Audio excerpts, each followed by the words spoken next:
Now, ask any parent juggling children and work. It is a tough thing to do. So if you decide to hire a bit of help to teach your kids some of the basics, such as potty training or sleeping better, is that considered lazy? Well, according to research, almost 5 million women work while looking after their kids. That's up by 1.2 million since 1996. So maybe we shouldn't be surprised with more families having both mum and dad out at work. Then maybe many more people are seeking professional help. And Sean has some of the experts for hire on hand to weigh in to help.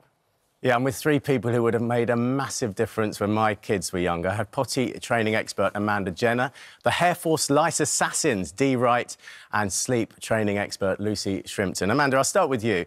Have you noticed an increase in the amount of parents coming to you for potty training?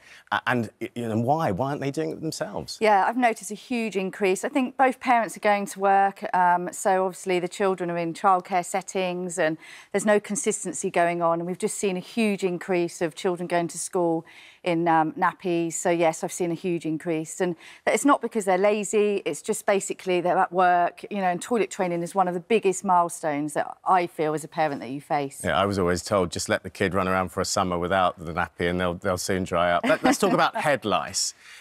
Dee, you've got 9 salons, so it's obviously going really well. Why are parents coming to you? Is it because they're embarrassed or they just haven't got the time? No, I think it's a problem that the products don't solve. They need to turn to someone who knows what they're doing. So they're putting stuff on and the lice are living through the chemicals that are put in. Well, we see a lot of people who have used a lot of product. So they're turning to what they're told to turn to, and it doesn't deliver, so they need extra help. And there's nowhere else to go. A GP can't help them. Many GPs and many pharmacists know that the products aren't doing quite what they say they do. So what do you do? Just get stronger chemicals? No, we are completely natural, so we use a combination of hand clearing and clever technology. So we've got the kids' best interests at heart in terms of safety, and we just get it all out. 2 appointments, 7 days apart, it's done. I'll be asking you about afro hair after we're off air. But sleep is one of the biggest problems, though, isn't it? It sort of encompasses everything, really. You can sort of deal with every problem if you're getting enough sleep, but as soon as you're not getting sleep with your kid, Lucy, it just everything, the smallest thing has become the biggest issues. Definitely. Are more parents coming to you? And what do you say to them? I mean, you're a complete stranger going into a family. How are they going to listen to you? Yeah, and it's sleep deprivation, it's a form of torture, and 1 in 4 families have a child with a sleep problem.